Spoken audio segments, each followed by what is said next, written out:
Adam and Will with you, joined by Paul and Daniel, not just from the Dissociatives, but the entire Dissociatives. How you going, dudes? Good, thanks. Now, Daniel, you're on Andrew Denton's show, Enough Rope, tonight. He was boasting about this great interview he's done with you. Could you just, reveal something that you're going to say tonight so we can just bugger up so no one has to watch?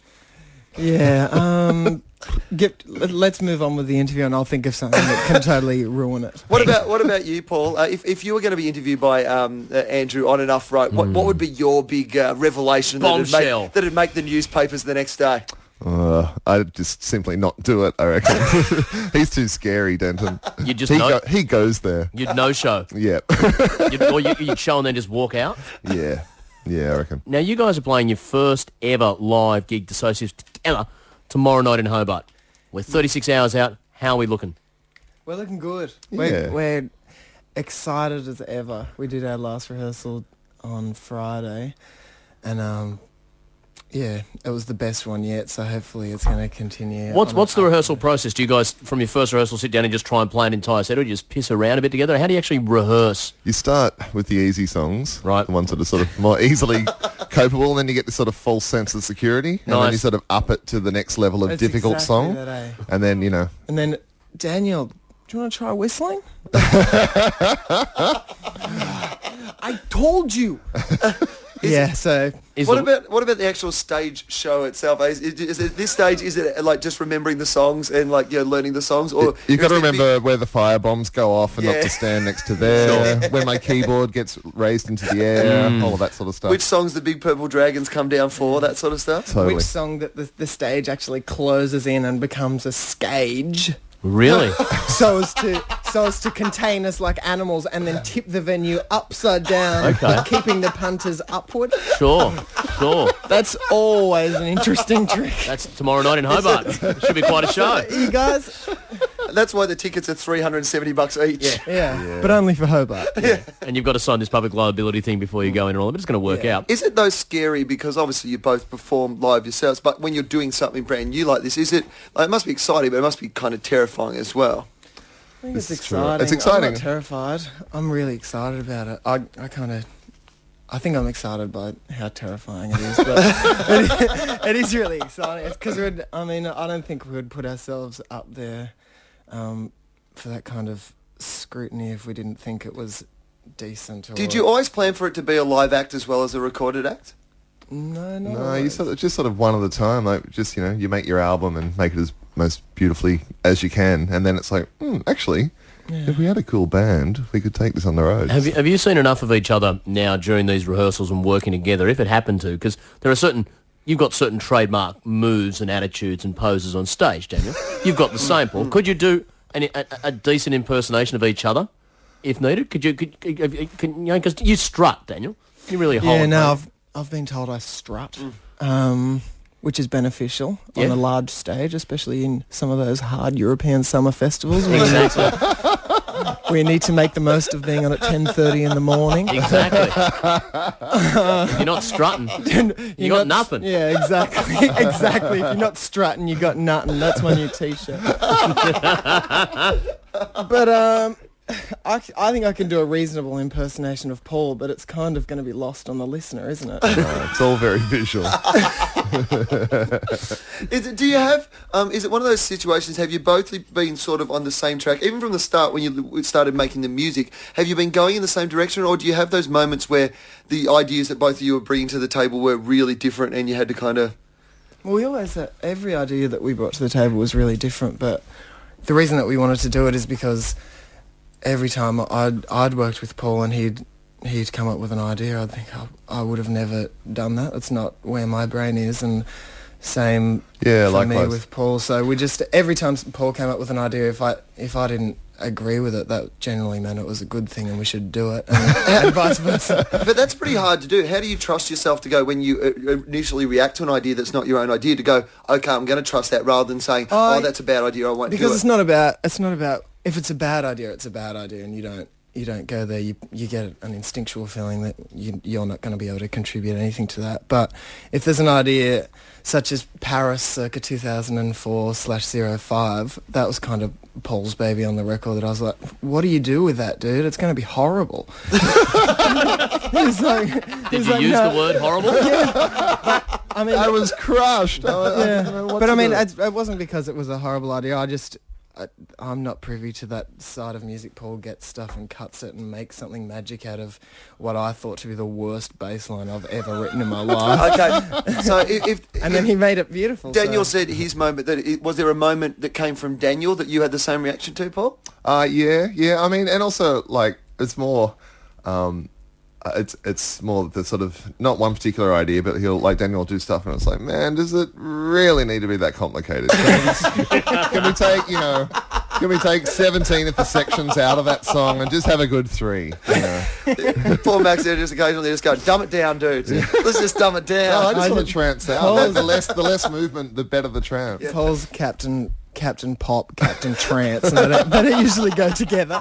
It's like, look, if you're going to have more than 2 sections, then we're just going to keep it at 3, and the middle 8 is going to happen once in the middle for 8 bars. That's why it's called the middle 8. Exactly. Or we're just going to have one idea and run with it for 7. Daniel's presenting songs and Paul's like, I've been to dance parties that have had less ideas than that too. Totally. And now you guys have also agreed to be part of Triple J's One Night Stand comp, where listeners around Australia could get you guys, Grinspoon, Eskimo Joe and Coolism to play a date outside the major capital cities. It's a sort of place we don't normally go. You go to the website triplej.net.au. It's so random. It's cool. Where, if you could ideally go is there anywhere you've seen in Australia where you'd love to take those 4 bands? Warrnambool. Oh no, we're already going there. Yeah. I was going to say Warrnambool just to be whimsy, Somewhere but like we actually Broken are Hill or doing something that. I've never been to. That'd be cool. Yeah. Broken Hill. I'd like to. would be Is great. that where they filmed The Flying Doctors? Because I really enjoyed that program, especially that heartthrobby guy with the blonde streaks. I really thought he was... Have you ever thought of doing a tour of fictional Australian soapy towns? You could go to Wandon Valley. Yeah, you could go to Summer That'd be Bay. awesome, man. You could go I'd to get a Ramsey Erinsborough. Street and I would make that shit happen. You guys would rock Erinsborough. Lou would go Seriously, play in wild. Lou's pub. Can you imagine? What was that guy's name that had the band with the horn? Harold. Harold Yeah, Tuber. and what was the band called? He had a band name and it was sensational.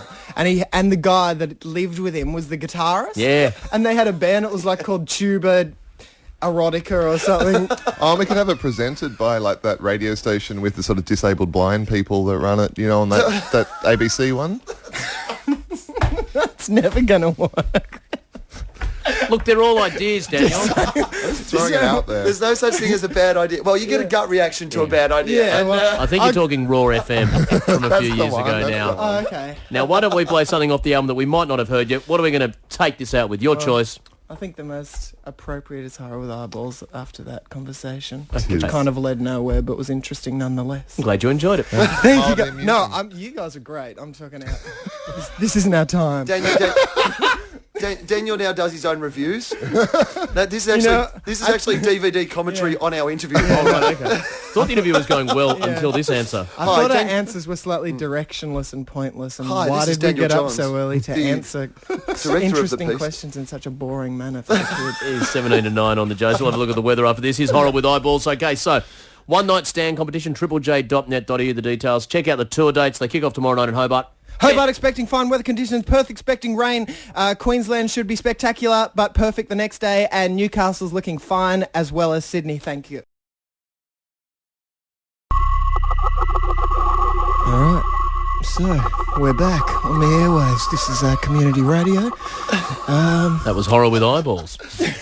You with Daniel and Paul on Triple J. What have you got there, Daniel? I've got the weather. Can I read this thing? You are Of so course can, pumped. baby. Okay, so you're going to add a joke after each thing, right? Because I've heard that and I like the way it works. So, Well, Yeah, you read the normally- weather. You can tell us how the tour's going. okay. Oh, yeah, okay, cool. Monday, June 7th, that's today. Townsville, some cloud, 28. That's centigrade, by the way. Brisbane, a shower or two, 22. Newcastle, fine, 20. Sydney, very Port Macquarie, fine, 20. Canberra, very parliamentary, fine, 16. Hobart, very expectant of a dissociative show, fine, 13. Adelaide, dissociatives will be coming to you soon, fine, and 19. Perth, some showers and expecting the John Butler trio at some stage. Isn't that where Little Birdie comes from? Yeah, it is. They're supporting the Dissociatives on the tour. Darwin, fine 31. That feels like it's probably going to be humid too, even though it's not one of the hottest months of the year. But I do like Darwin, and I like it when it's fine. Alice Springs, fine 26. Expect visits to that big red rock of ours. Melbourne, fine 17. Usually cooler, but we'll take 17 for now. Absolutely. And you got so much in the zone there. Didn't have no room for the tour Why comments. didn't they get, like, I mean, I love Delta, don't get me wrong, Delta's awesome, but why did they get Delta to do the Australian Tourism Commission ads when they could have got Daniel just talking up Australia's weather? I'm good at selling things. People have always said it. If you hadn't gotten into music, if it hadn't worked out for music, If and you you were going were to sell one thing, what would it be? mobile phones, real Yeah. estate, what would you be Could you doing say now? Crazy Dan's Furniture? Crazy Dan's furniture. I've gone mad. It's all got to go. I'll throw in a settee. It's all going. Paul's out. You can sit on him. We've broken up. Julian, you can sit on him. Kim, he's available for seating. James, a poof, to say the least. Crazy Dan's furniture. Crazy. He's gone mad. It's all got to go. Located in Darwin, just outside that big red rock of ours. Oh, no, that's Alice Springs. Alice Springs. So new locations opening up everywhere. Crazy Dan's gone national. There's a red rock in What about Darwin as yourself? well. What about yourself, Paul? If it hadn't worked out in the Muso thing, what would you be doing now? Well, I'd like to take over the franchise of Paul's Warehouse. He has those great ads with the flying V guitar. Oh yeah, the guy who sells mainly sports shoes and athletic That's footwear. the one. That's the one. Paul's got it all. I've always identified with him. I'd like to just take over the franchise. Paul Max Warehouse. Exactly. Only like you could just stick a couple of extra letters in. I'm happy with this. Or you could have Paul Max Donald's, but it'd be the sort of, with your lifestyle, Paul, it'd be the sort of McDonald's that's not open from Friday to Sunday because no one wants to eat on the weekends. Exactly. Or Paul Macintosh. Yeah. You could totally sell computers. That's true. That's true. You've got options, man. Yeah, everyone's got options. I love this show. What else can we talk about? What's coming up in the Triple J Hot 100? I'm presuming there'll be a few dissociative songs. People voted for that yet? I'm putting my money up for Horror with Eyeballs. Okay. Personally, great track. Deserves all it gets.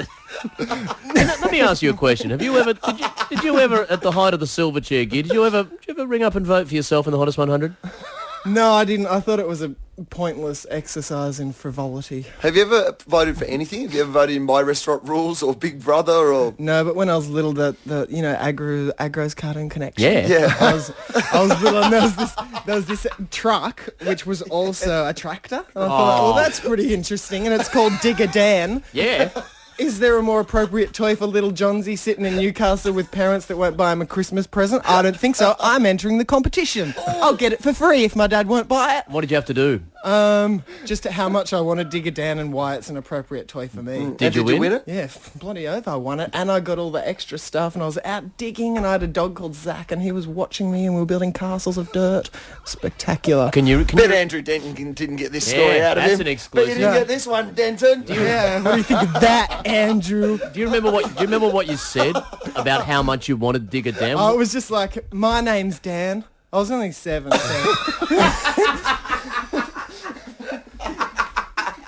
That was it. But I won. So. My name's Dan and I like digging. Oh, well, hello. No offense to no I offense. think I wrote something like, my parents don't have any money. I live in Newcastle. I don't have any friends and I have one imaginary brother called Robin. No offense to Agro's Cartoon Connection. I'm getting the impression they might not have been flooded with entries for that. If you've They sent me Digger Dan and a packet of Ritalin. It was awesome.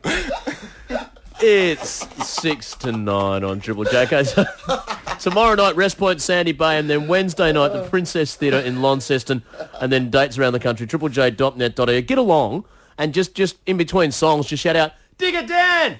Yeah. Tell us about Digger That'd be Dan! awesome. Tell us about your childhood and anorexia. Stuff like that, I think would be fun. Digger Dan! watch him on Enough Rope tonight with Andrew Denton and see that Denton got none of this gold. Exactly. None He of doesn't know how to interview. Yeah, we exactly. just push. There's never been one for really getting in there like this. 6 minutes to 9 on the Jays. Here's something. It's Prince's birthday today. Oh, happy birthday, Prince. As in music. Yeah, Prince. 46 wow. years old today, so we're going to play Kiss All right. by Prince. You're on the Jays with Adam and Will and Daniel and John.